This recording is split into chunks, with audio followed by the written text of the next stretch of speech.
السلام علیکم ورحمۃ اللہ وبرکاتہ۔ الحمد للہ رب العالمین والصلاة والسلام علی سید المرسلین ورحمۃ للعالمین وآلہ واصحابہ اجمعین رضوان اللہ علیہم۔ فاعوذ باللہ من الشیطان الرجیم، بسم اللہ الرحمن الرحیم۔ لیلۃ القدر خیر من الف شہر۔ لیلۃ القدر 1000 مہینوں کی عبادت سے بہتر ہے۔ بزرگوں، بھائیوں، عزیزوں، دوستوں اور قابل احترام پردہ نشین ماؤں، بہنوں اور بیٹیوں، اللہ تعالیٰ کا شکر و احسان ہے، اس نے ہماری زندگی میں رمضان المبارک کے ایک اور مہینے سے نوازا ہے، ایک اور موقع ہم کو عنایت فرمایا ہے۔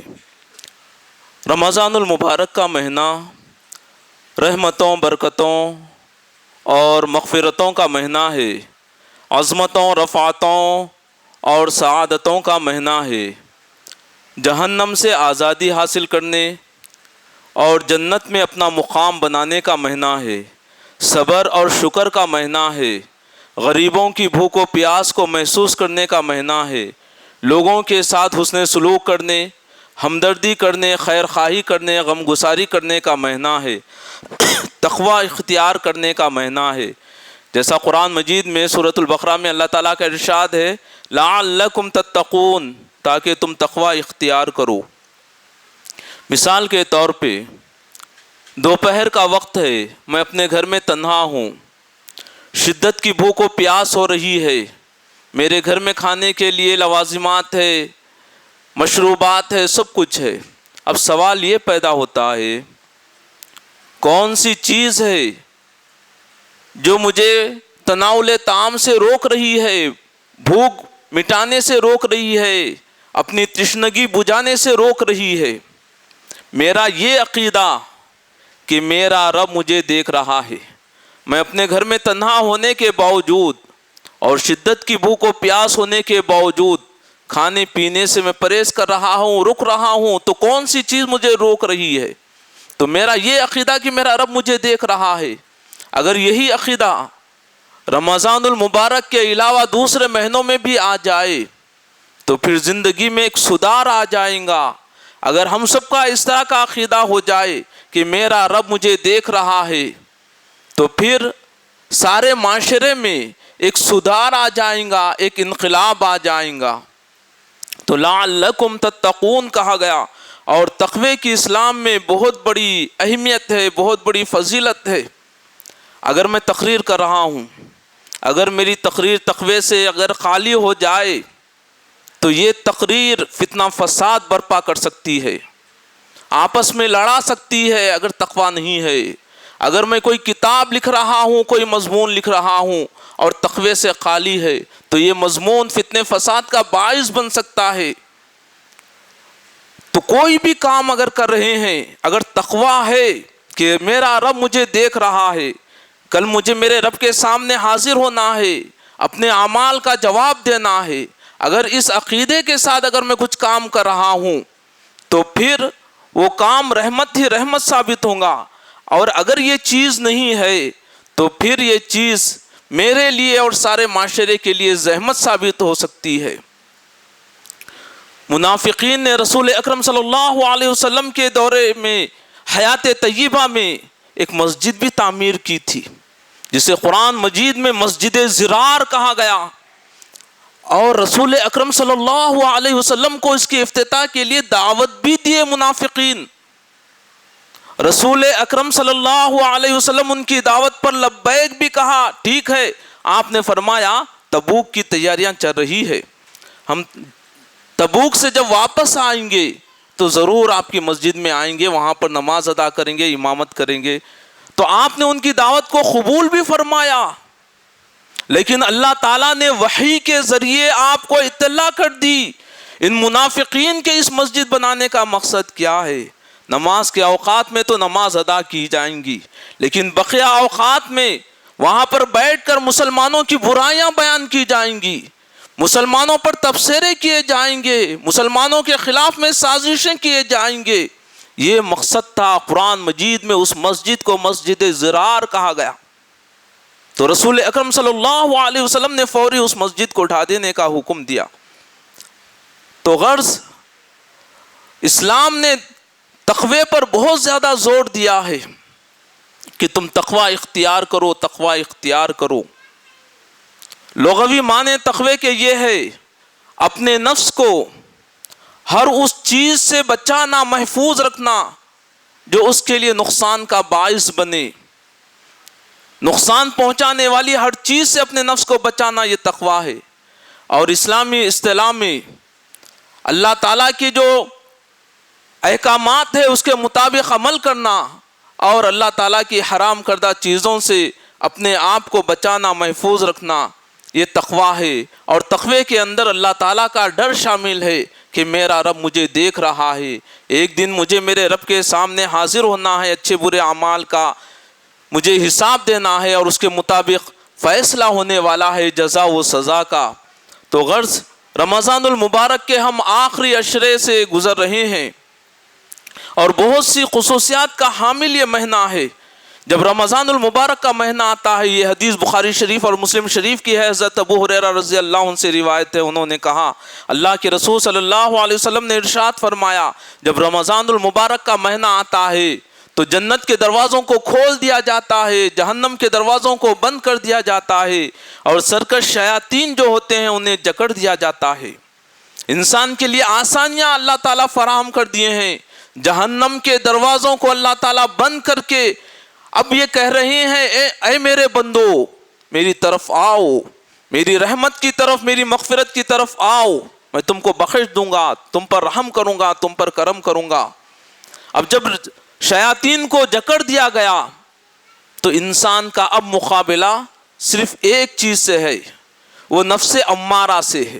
انسان کے جو دشمن ہیں عام طور پہ وہ دو چیزیں ہیں، ایک شیاطین، وہ ورغلاتے رہتا ہے، برائیوں کی طرف ابھارتا ہے اور پھر فتنے فساد کی کوشش کرتا ہے، اور پھر دوسرا اس کا نفس ہے، نفس امارہ جسے کہا جاتا ہے، وہ بھی برائیاں کرنے پر بندے کو ابھارتا ہے، آمادہ کرتا ہے۔ تو سرکش شیاطین جو ہے وہ تو قید کر دیے گئے، اب انسان کا مقابلہ ہے نفس امارہ سے۔ تو اس کے لیے سہولتیں ہو گئی ہے یہ، اگر آدمی مضبوط ارادے کے ساتھ یہ عزم کر لے کہ میں برائیوں سے بچوں گا تو پھر اللہ تعالیٰ کی غیبی مدد آئیں گی، بندہ برائیوں سے بچنے میں کامیابی حاصل کرے گا۔ اور پھر ایک اور حدیث میں یہ کہا گیا اعلان کرنے والا فرشتہ اعلان کرتا ہے اے نیکی کے طلبگار آگے بڑھ اور اے برائی کے طلبگار رک جا، یعنی یہ مہینہ زیادہ سے زیادہ اجر و ثواب حاصل کرنے کا مہینہ ہے اور برائیوں سے مکمل اجتناب کرنے کا مہینہ ہے، بہت سی خصوصیات کا حامل مہینہ ہے۔ رمضان المبارک کا مہینہ علم کے خزانوں کے نزول کا مہینہ ہے، جتنی آسمانی کتابوں کا نزول ہوا اور جتنے آسمانی صحیفوں کا نزول ہوا وہ رمضان المبارک ہی کا مہینہ تھا، چاہے صحیفہ ابراہیمی ہو، تورات ہو، انجیل ہو، زبور ہو، رمضان المبارک ہی کے مہینے میں ان کا نزول ہوا۔ اور قرآن مجید بھی لوح محفوظ سے جب آسمانی دنیا پر نازل کی گئی رمضان المبارک ہی کا مہینہ تھا۔ آسمانی دنیا پر ایک مقام ہے جسے بیت العزہ کہا جاتا ہے، قرآن مجید کو لوح محفوظ سے نکال کے بیت العزہ میں رکھا گیا، اور پھر آسمانی دنیا سے اس روح زمین پر جب قرآن مجید کا نزول ہوا تو وہ بھی رمضان المبارک ہی کا مہینہ تھا۔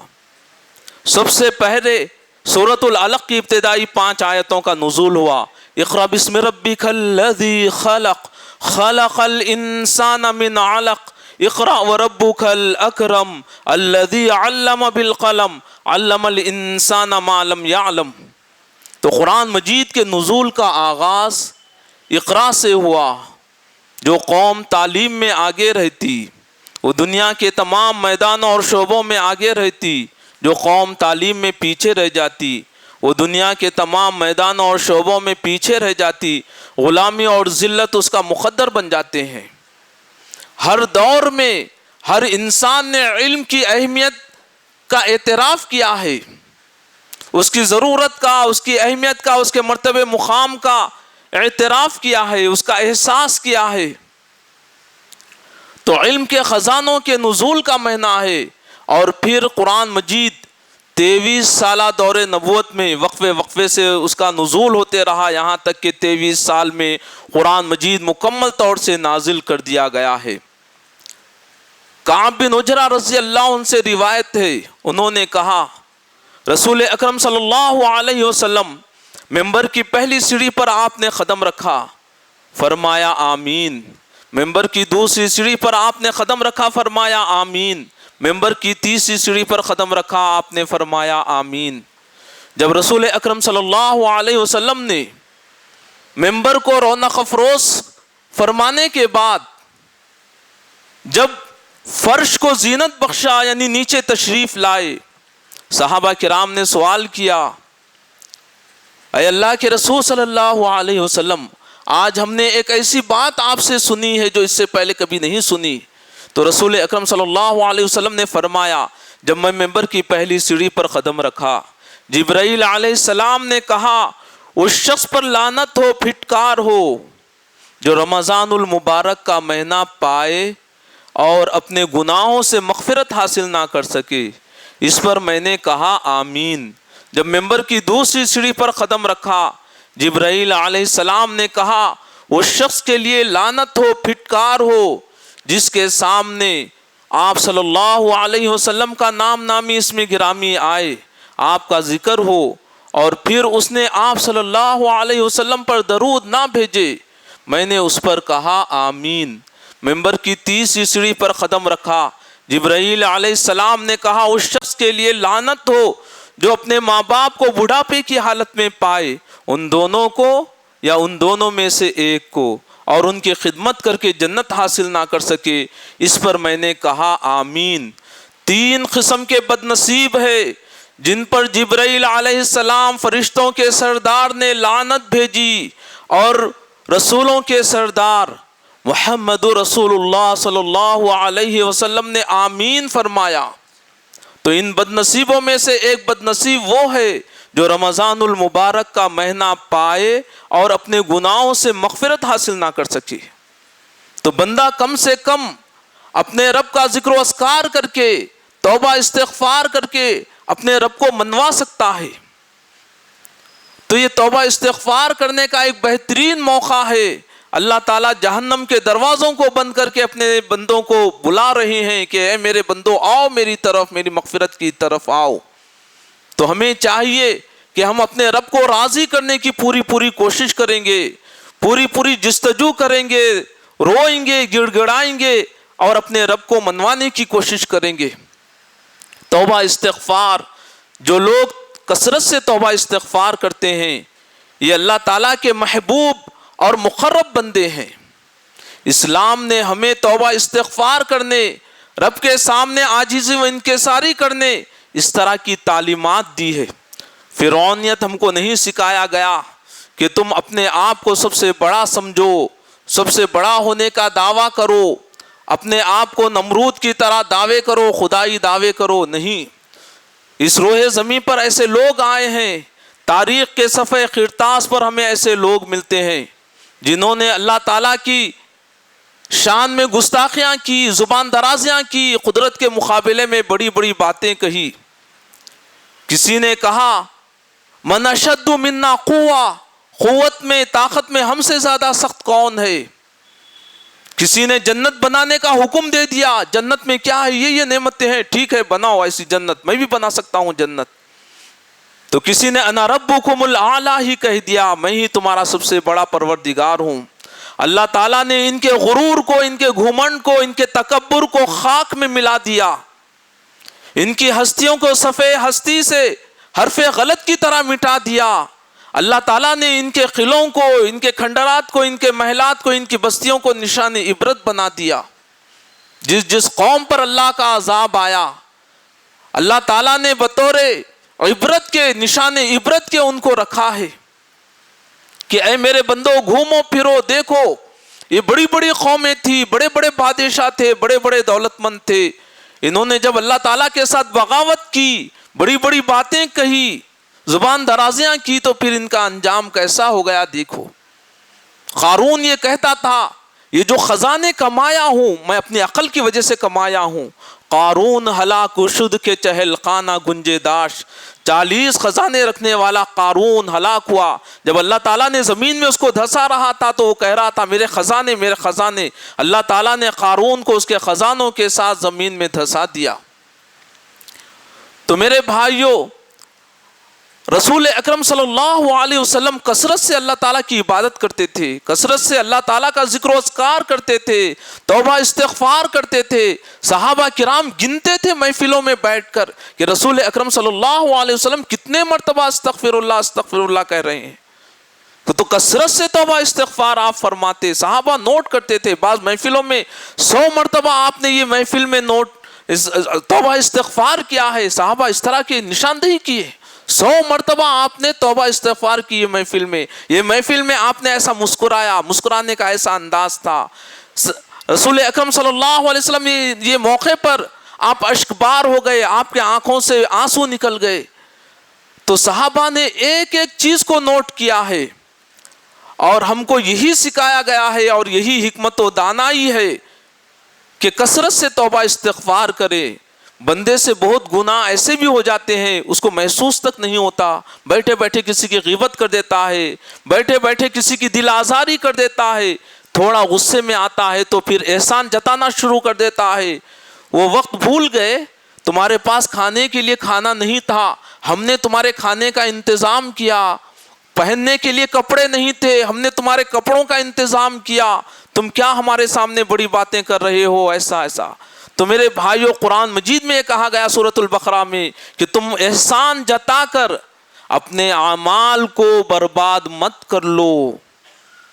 تو غرض توبہ استغفار اگر ہم کریں کثرت سے اور اللہ تعالیٰ کسی کو بخش دے، معاف کر دے، تو اس سے بڑھ کر مسرت و شادمانی کی اور کیا بات ہو سکتی ہے. پھر یہ کہا گیا کہ دوسری سیڑھی پر جب چڑھے تو جبرائیل امین نے کہا اس شخص پر لعنت ہو، پھٹکار ہو جس کے سامنے آپ صلی اللہ علیہ وسلم کا نام نامی اسم گرامی آئے، ذکر ہو، اور پھر اس بندے نے آپ صلی اللہ علیہ وسلم پر درود نہ بھیجے. اس پر میں نے کہا آمین. تو کم سے کم چھوٹا جو درود ہے صلی اللہ علیہ وسلم، اگر بڑا درود اگر پڑھنا چاہ رہے ہیں، درود ابراہیمی ہے جو ہم ہر نماز کے آخر میں اس کو ادا کرتے ہیں تشہد میں. قریب کی بات ہے، میں ہوٹل میں بیٹھا ہوا تھا، ایک نوجوان میرے سامنے آ کر بیٹھا میز پر، اور اس نے کہا مسلمان ہوتے ہوئے رسول اکرم صلی اللہ علیہ وسلم پر درود نہ بھیجنا یہ تو بہت بڑی بدنصیبی کی بات ہے، بدبختی کی بات ہے. تو میں نے کہا ہاں، جب تک ہم درود نہیں پڑھتے رسول اکرم صلی اللہ علیہ وسلم پر ہماری نماز مکمل نہیں ہوتی. وہ تعجب میں پڑ گیا. تو بہت سے غلط فہمیاں ہمارے بھائیوں کے درمیان پھیلی ہوئی ہے. اگر ہم دوری اختیار کریں گے تو پھر یہ غلط فہمیاں اور بڑھتی جائیں گی کہ دیکھو فلاں درود نہیں پڑھتے، سلام نہیں پڑھتے. کیوں نہیں پڑھتے؟ ہم کوشش یہ کرتے ہیں رسول اکرم صلی اللہ علیہ وسلم کے ارشاد کے مطابق، آپ کے فرمان کے مطابق ہمارا عمل ہو، اور آپ نے جس طریقے سے عمل کیا اس کے مطابق ہمارا عمل ہو. عین سنت کے مطابق ہمارا ہر کام سنت کے عین مطابق ہو. جیسا آپ نے فرمایا، جیسا آپ نے کیا، جیسا آپ نے حکم فرمایا اس کے مطابق ہمارا عمل ہو. کون مسلمان ہے جو رسول اکرم صلی اللہ علیہ وسلم پر درود نہ بھیجے؟ اور جب تک درود نہیں بھیجتے ہماری نماز ہی مکمل نہیں ہوتی. تو غرض میرے بھائیوں، یہ بہت سے غلط فہمیاں پھیلی ہوئی ہے. ضرورت اس بات کی ہے ہم ان سے قریب ہو. جب قریب ہوئیں گے تو بات ہوئیں گی، ان کے جو اندر کی دل کی باتیں ہیں وہ سامنے رکھیں گے تو پھر ہم اس کا جواب دیں گے تو مطمئن ہوئیں گے. تو درود، اس کے بہت سے فضائل ہے. جو بندہ ایک مرتبہ درود بھیجتا ہے اللہ تعالیٰ 10 نیکیاں اس کے نامہ اعمال میں لکھ دیتے ہیں، 10 برائیوں کو مٹا دیتے ہیں، 10 مرتبات اس کے اونچے کر دیتے ہیں. اور جو شخص صبح میں 10 مرتبہ درود بھیجتا ہے اور شام میں 10 وقت درود بھیجتا ہے، رسول اکرم صلی اللہ علیہ وسلم نے فرمایا کہ قیامت کے دن اس کے حق میں میری سفارش لازم ہو گئی. تو درود کی اتنی بڑی بڑی فضیلتیں بیان کی گئی ہے. ایک صحابی آ کر رسول اکرم صلی اللہ علیہ وسلم سے سوال کرتے ہیں میں دعا میں کتنا حصہ درود رکھوں؟ تو آپ نے فرمایا کتنا رکھیں گے؟ تو اس نے کہا میں 1/4 حصہ درود کے لیے خاص کر دوں گا، بقیہ حصہ دعا کے لیے۔ رسول اکرم صلی اللہ علیہ وسلم نے فرمایا اگر اس میں اور اضافہ کر دیں تو تمہارے لیے بہتر ہے۔ تو اس شخص نے کہا میں آدھا حصہ دعا کا درود میں لگاؤں گا اور آدھا حصہ دعا میں لگاؤں گا۔ رسول اکرم صلی اللہ علیہ وسلم نے فرمایا اس میں اور اضافہ کر دے تو یہ تمہارے لیے بہتر ہوگا۔ اس نے کہا پورے کا پورا حصہ میں درود میں لگا دوں گا۔ تو رسول اکرم صلی اللہ علیہ وسلم نے فرمایا اللہ تعالیٰ کی تمہارے لیے غیبی مدد آئیں گی، تمہارے ہر کام کو اللہ تعالیٰ آسان کر دیں گے، تمہارے مشکلات کو آسان کر دیں گے، تمہارے درجات کو اللہ تعالیٰ بڑھا دیں گے۔ تو کثرت سے درود و سلام ہم پڑھیں گے تو پھر اس پر اجر و ثواب ہی ثواب ہے، بڑی بڑی فضیلتیں ہیں۔ لیکن کس طریقے سے؟ جس طریقے سے رسول اکرم صلی اللہ علیہ وسلم نے فرمایا اور آپ صلی اللہ علیہ وسلم کے صحابہ نے کیا ہے، ہم یہ کام کر رہے ہیں۔ کیا یہ اللہ کے رسول صلی اللہ علیہ وسلم کا مبارک ارشاد ہے؟ کیا آپ کا عمل ہے؟ کیا آپ صلی اللہ علیہ وسلم کے صحابہ نے ایسا کیا جیسا ہم کر رہے ہیں؟ اگر کر رہے ہیں سر آنکھوں پہ، نہیں صحابہ نے ایسا نہیں کیا، اس کا ثبوت نہیں ہے، تو پھر وہ مردود ہے، ہمارے پاس اس کی کوئی حقیقت نہیں ہے۔ تو ہم کوشش یہ کریں گے بطور مسلمان ہونے کے کہ ہمارے سامنے رسول اکرم صلی اللہ علیہ وسلم کی ارشادات ہو، آپ کے اعمال، آپ کی عبادتیں ہو، پھر آپ کے جو صحابہ ہیں جو آپ کے ساتھ رہے ہیں ان کا عمل ہو، ان کا فرمان ہو، اس کو سامنے رکھتے ہوئے اس کے مطابق کرنے کی کوشش کریں گے۔ اور پھر تیسرا بد نصیب جس پر فرشتوں کے سردار نے لعنت بھیجی اور رسولوں کے سردار نے آمین فرمایا، وہ ہے ماں باپ کا نافرمان۔ ماں باپ کو بڑھاپے کی حالت میں پائے اور ان دونوں کو یا ان دونوں میں سے ایک کو اور ان کی خدمت کر کے جنت حاصل نہ کر سکے، اس پر لعنت ہو، پھٹکار ہو۔ تو رسول اکرم صلی اللہ علیہ وسلم نے آمین فرمایا۔ اور قرآن مجید میں جگہ جگہ یہ کہا گیا وَبِالْوَالِدَيْنِ إِحْسَانًا، ماں باپ کے ساتھ حسن سلوک کرو۔ یہاں تک قرآن مجید میں کہا گیا اگر تمہارے ماں باپ مشرک ہیں، کافر ہیں، وہ اسلام ابھی قبول نہیں کیے، تم مشرف اسلام ہو گئے، اسلام میں داخل ہو گئے، اس کے باوجود اپنے مشرک ماں باپ کے ساتھ، غیر مسلم ماں باپ کے ساتھ حسن سلوک کرو۔ ایک یہودی شخص تھا، ان کے بیٹے مشرف اسلام ہوئے، مسلمان ہو گئے۔ اس یہودی کو یہ معلوم ہوا کہ رسول اکرم صلی اللہ علیہ وسلم جیسا فرماتے ہیں ان کے فرزند، ان کے بیٹے وہی کام کرتے ہیں۔ وہ اپنے بیٹے کی شکایت لے کر رسول اکرم صلی اللہ علیہ وسلم کی خدمت میں حاضر ہو کر عرض کیا میرا بیٹا میرے ساتھ حسن سلوک نہیں کرتا ہے، کچھ رقم مجھے نہیں دیتا ہے خرچ کرنے کے لیے۔ تو رسول اکرم صلی اللہ علیہ وسلم باپ بیٹے دونوں تھے، دونوں کے سامنے فرمایا صحابی سے مخاطب ہوتے ہوئے انت ومالک لابیک، تم بھی تمہارے باپ کے ہیں اور جو تمہارا مال ہے وہ بھی تمہارے باپ کا ہے۔ وہ یہودی شخص بڑی مسرت و شادمانی کے ساتھ وہاں سے واپس لوٹا۔ رسول اکرم صلی اللہ علیہ وسلم کے ایک ایک فرمان پر، آپ کے ایک ایک اشارے پر ان کے بیٹے جو عمل کرتے ہیں، تو رسول اکرم صلی اللہ علیہ وسلم نے اتنی بڑی بات کہہ دی۔ وہ جو باپ کے لیے کہہ رہے تھے وہ باپ مسلمان نہیں تھا بلکہ وہ یہودی تھا۔ یہودی باپ کے سلسلے میں آپ صحابی سے یہ کہہ رہے ہیں کہ تم بھی تمہارے جو وہ یہودی باپ ہے اس کے ہے، اور تمہارا جو مال ہے وہ بھی تمہارے یہودی باپ جو ہے اسی کا ہے سب کچھ۔ تو ماں باپ اگر اسلام قبول نہیں کیے ہیں، مشرک ہے، تو اسلام ہم کو یہ حکم دیتا ہے کہ ان کے ساتھ حسن سلوک کرو، ان کے ساتھ حسن سلوک کرو۔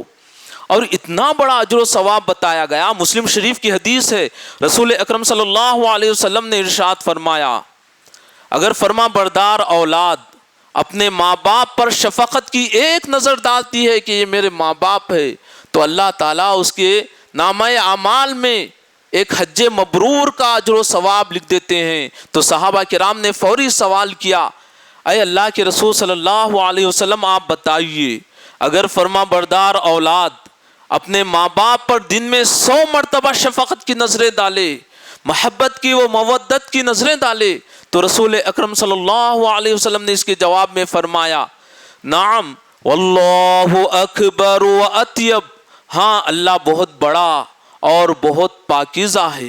اگر فرما بردار اولاد اپنے ماں باپ پر شفقت کی نظریں ڈال رہی ہے، یہ میرے ماں باپ ہے، تو ایک ایک نظر پر اللہ تعالیٰ ایک حج مبرور کا اجر و ثواب عطا فرما دیتے ہیں۔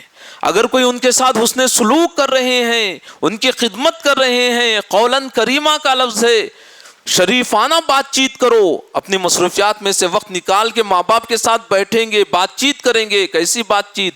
قولاً کریمہ، شریفانہ بات چیت کریں گے، ایسی بات چیت کریں گے جس سے ان کا دل خوش ہو جائے، اور ایسی بات چیت نہیں کریں گے جس سے ان کی دل آزاری ہو رہی ہو۔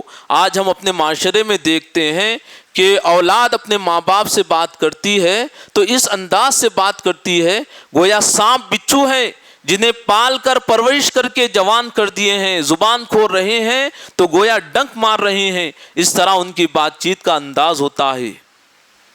پارہ نمبر 15 سورہ بنی اسرائیل کی آیت نمبر 23، 24، 25، ان تینوں آیتوں میں ایک ایک چیز کی وضاحت کر دی گئی، ایک ایک چیز کی وضاحت کر دی گئی کہ ماں باپ کے ساتھ کس طریقے سے سلوک کریں گے۔ میرے پاس جو شکایتیں آئی ہیں لوگوں کی طرف سے ماں باپ کے سلسلے میں، وہ یہ آئی ہے کہ ہمارے ماں باپ ہے، کسی نے باپ کہا، کسی نے ماں کے بارے میں کہا، دوسرے بھائی بہن تو ان کی اتنی خدمت نہیں کر سکتے، وہاں پر خوش نہیں رہ سکتے، لیکن میری خواہش ہے کہ میرے پاس اگر وہ رہیں گے تو بہت اچھی طریقے سے زندگی بسر کریں گے، اچھی طریقے سے رہیں گے، میں ان کی خدمت کرنا چاہتا ہوں۔ لیکن میری ماں کا یہ حال ہے، وہ کھاتے ہیں پیتے ہیں، لیکن مولوی صاحب جب وہ بات کرتے ہیں تو ایسی بات چیت کرتے ہیں دماغ ہمارا خراب ہو جاتا ہے، ہم برداشت نہیں کر سکتے ہیں، ایسی حرکتیں کرتے ہیں، وہ سب کھا کر پی کر اتنی خدمت کرنے کے باوجود ہم برداشت نہیں کر سک رہے ہیں ان کی۔ تو میرے بھائیوں، اس طرح کی چیز ہو رہی ہے، اس طرح کی شکایتیں، اس طرح کی باتیں میرے سامنے آئی ہے۔ اصل بات یہ ہے ہم ذہنی طور سے تیار ہو جائیں ماں باپ کی خدمت کے لیے۔ ہم کو جو تکلیف پہنچ رہی ہے، ہم برداشت نہیں کر سک رہے ہیں ان کی باتوں کو، ان کی حرکتوں کو، اس کی اصل وجہ یہ ہے کہ ہم ذہنی طور سے تیار نہیں ہے۔ ذہنی طور سے اس طرح تیار ہو جائیں۔ ایک وہ وقت تھا جو معصوم بچہ اپنی زبان سے ایک لفظ نہیں کہہ سکتا تھا، ماں باپ نے مکمل اس کا خیال رکھا، اس کی غذا کا خیال رکھا، اس کے لباس کا، اس کی صحت کا خیال رکھا۔ معصوم بچہ جب روتا ہے تو ماں سمجھتی ہے شاید ایسا ہوگا، شاید ویسا ہوگا، شاید ایسا ہوگا، ہر طریقے سے وہ سمجھ کے اس کی خدمت کرنے کے واسطے تیار ہو جاتی ہے۔ اب ایک ایسا وقت آ گیا، ماں باپ بوڑھے ہو گئے، بڑھاپے کی وجہ سے ان کا حافظہ کمزور، ان کی قوت سماعت وہ کمزور ہو گئی، سننے کی طاقت جو ہوتی ہے، قوت بصارت کم ہو گئی ہے۔ میرے بھائیوں، عجیب بات ہے، کئی سالوں سے میرے کو چشمہ لگا ہوا ہے، میرے کو اتنا معلوم ہے کہ دور کی نظر ہوتی ہے، اس کا چشمہ ہوتا، نمبر ہوتا ایسا، لیکن قریب میں چیک کرایا تو ڈاکٹر صاحب یہ بتائے آپ کی دور کی نظر کا جو چشمہ ہے یہ تو لگ گیا آپ کو، لیکن آپ کو ایک اور نمبر لگا، وہ ہے قریب کی چیز کو دیکھنے کا نمبر۔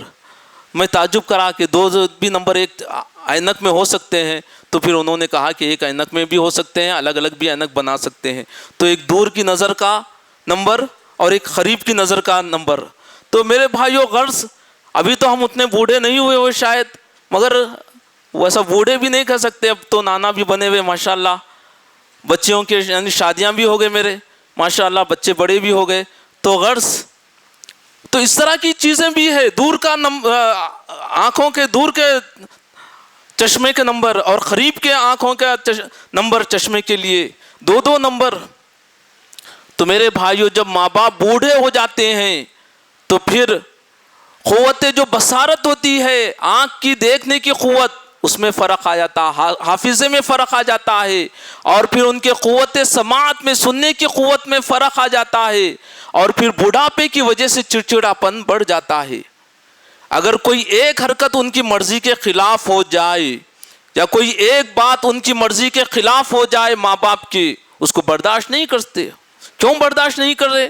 بڑھاپے کی وجہ سے اس طرح کی چیز ہوتی ہے۔ اگر ہم اس کو سمجھ جائے، یہ میرے بوڑھے ماں باپ ہے، بڑھاپے کی وجہ سے ان کی کمزوری بڑھ گئی ہے اور ان کے اندر چڑچڑاپن آ گیا ہے، اگر ہم ذہنی طور سے تیار ہو جائے تو ان کی ہر ڈانٹ ڈپٹ کو خوشی خوشی سنیں گے، خوشی خوشی برداشت کریں گے، ان کی ایک ایک حرکت کو ہم خوشی خوشی برداشت کریں گے، اور پھر اس پر کیا اجر و ثواب ہے؟ جنت کی خوشخبری ہے۔ جنت یوں ہی حاصل نہیں ہوتی۔ ماں باپ کیا ہے؟ ایک صحابی نے سوال کیا، رسول اکرم صلی اللہ علیہ وسلم نے ارشاد فرمایا وہ دونوں تمہارے لیے جنت بھی ہے جہنم بھی ہے، یعنی تم ماں باپ کی خدمت کریں گے تو اللہ تعالیٰ اس کے بدلے میں تم کو جنت عطا فرمائیں گا، اگر تم ان کی نافرمانی کریں گے تو پھر اللہ تعالیٰ اس کے بدلے میں تم کو جہنم رسید کر دے گا۔ تو جنت یوں ہی نہیں ملیں گی۔ تو ذہنی طور سے تیار ہو جائے کہ میرے یہ بوڑھے ماں باپ ہے، بڑھاپے کی وجہ سے ان کی صحت ناساز ہے، وہ کمزور ہو چکے ہیں اور ان کا چڑچڑاپن بڑھ چکا ہے، وہ مرضی کے خلاف ایک لفظ نہیں برداشت کر سکتے، وہ مرضی کے خلاف ایک حرکت برداشت نہیں کر سکتے۔ اگر ایسا ذہنی طور سے تیار ہو جائے، ایسے وقت میں ان کو میرے سہارے کی ضرورت ہے، میرے حسن سلوک کی، میری خدمت کی ضرورت ہے۔ اگر میں ان کے ساتھ حسن سلوک کروں گا، ان کی ڈانٹ ڈپٹ کو، ان کی حرکتوں کو خوشی خوشی برداشت کروں گا، تو اس کے بدلے میں اللہ تعالیٰ مجھے جنت عطا فرمائیں گے۔ ذہنی طور سے اگر ہم تیار ہو گئے تو بہت آسانی سے یہ مسئلہ حل ہو جائے گا، اور پھر جنت ہم حاصل کر سکیں گے۔ کھا رہے ہیں ہمارے پاس، پی رہے ہیں، آرام سے رہ رہے ہیں، اس کے باوجود بھی کھا پی کے سکون سے تو رہنا، لیکن ایسی باتیں کہ اولاد برداشت نہیں کر سک رہی، ایسی حرکتیں کہ اولاد برداشت نہیں کر سک رہی، تو یہ ایسا کیوں ہو رہا ہے؟ تو بڑھاپے کی وجہ سے۔ اور جنت کی جو خوشخبری دی گئی یوں ہی نہیں دی گئی۔ اور پھر 15واں پارہ سورہ بنی اسرائیل کی آیت نمبر 24 میں یہ کہا گیا وَقُلْ رَبِّ ارْحَمْهُمَا كَمَا رَبَّيَانِي صَغِيرًا، اور تم کہو اے میرے پروردگار ان دونوں پر آپ ایسے مہربان ہو جائیے جیسے بچپن میں انہوں نے میری پرورش کی ہے، جس طرح معصوم بچے کی انہوں نے پرورش کی ہے، ایسے ہی اے میرے رب میرے بوڑھے ماں باپ پر آپ مہربان ہو جائیے۔ یہ بہت ہی جامع دعا ہے۔ کسی کے ماں باپ باقاعدہ حیات ہوں یا اس دنیا سے رخصت ہو گئے ہوں، ہر ایک کے لیے یہ دعا ہے رب ارحمہما کما ربیانی صغیرا۔ اس کے علاوہ اللہ تعالیٰ سے یہ دعائیں کرنا ہے کہ اے اللہ میرے ماں باپ کو صحت عطا فرمائیے، اور میرے ماں باپ کی طرف سے جو مجھے تکلیف پہنچ رہی ہے ان کی باتوں کے ذریعے یا ان کی حرکتوں کے ذریعے، اس سلسلے میں اے اللہ میری مدد فرمائیے کہ میں برداشت کر سکوں خوشی خوشی، اور میرے ماں باپ اس طرح جو کہہ رہے ہیں اے اللہ ان کی بھی حفاظت کر لیے، اس سلسلے میں غیبی مدد فرمائیے۔ تو اپنے ماں باپ کی صحت کے لیے دعا کرے، ماں باپ کی دنیا اور آخرت کی فوز و فلاح کے لیے دعا کرے۔ تو رسول اکرم صلی اللہ علیہ وسلم نے 3 بد نصیبوں پر آمین فرمایا، تو اس میں ایک یہ ہے کہ رمضان المبارک کا مہینہ پانے کے باوجود اپنے گناہوں سے توبہ استغفار نہ کر سکے، پھر جس کے سامنے رسول اکرم صلی اللہ علیہ وسلم کا نام نامی اسم گرامی آئے اور اس نے آپ صلی اللہ علیہ وسلم پر درود نہ بھیجے، یہ دوسرا بد نصیب ہے۔ اور پھر تیسرا بد نصیب ماں باپ کو بڑھاپے کی حالت میں پائے، ان دونوں کو یا ان دونوں میں سے ایک کو، اور ان کی خدمت کر کے جنت حاصل نہ کر سکے۔ تو میرے بھائیوں، لیلۃ القدر کہ جہاں پر اتنی بڑی فضیلت بیان کی گئی ہے، وہیں دوسری طرف یہ حدیث بخاری شریف اور مسلم شریف میں ہے۔ ام المومنین حضرت عائشہ رضی اللہ عنہا فرماتی ہیں رسول اکرم صلی اللہ علیہ وسلم نے ارشاد فرمایا تم لیلۃ القدر کو تلاش کرو رمضان کے آخری عشرے کی طاق راتوں میں، وہ 21ویں رات، 23ویں، 25ویں، 27ویں اور 29ویں، یہ 5 راتوں میں رسول اکرم صلی اللہ علیہ وسلم شب بیداری کرتے، آپ رات میں جاگتے، اس میں عبادت کرتے اور امہات المومنین کو عبادت کرنے کا حکم فرماتے، اسی کا آپ نے حکم دیا ہے۔ اور جہاں پر اتنی بڑی فضیلت اس کی بیان کی گئی ہے، وہیں دوسری طرف صحیح ابن خزیمہ کی حدیث ہے، رسول اکرم صلی اللہ علیہ وسلم نے فرمایا بعض بد نصیب ایسے بھی ہیں جو لیلۃ القدر کی سعادتوں سے محروم رہ جاتے ہیں۔ اس میں ایک ہے ماں باپ کا نافرمان، اور پھر دوسرا یہ ہے قریبی رشتے ناتوں کو توڑنے والا۔ تو اسلام اس دنیا میں رشتوں کو جوڑنے کے لیے آیا، رشتوں کو توڑنے کے لیے نہیں آیا۔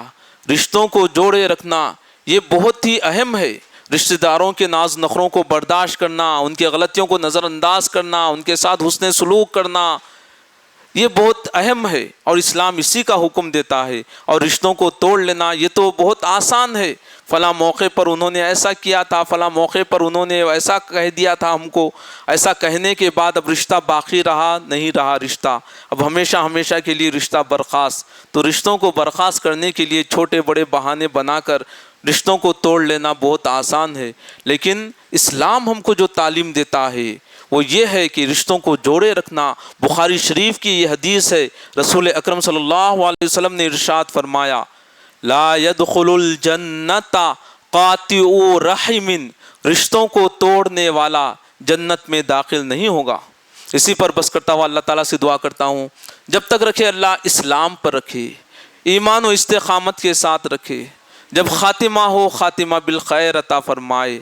اے اللہ ہمیں ان خوش نصیب بندوں میں شامل فرمائے جو رمضان المبارک کا مہینہ پائے اور اپنے گناہوں سے مغفرت حاصل کر لیے، اور اے اللہ ان بد نصیب بندوں میں ہرگز شامل نہیں کرنا جو رمضان المبارک کا مہینہ پانے کے باوجود اپنے گناہوں سے مغفرت حاصل نہ کر سکے۔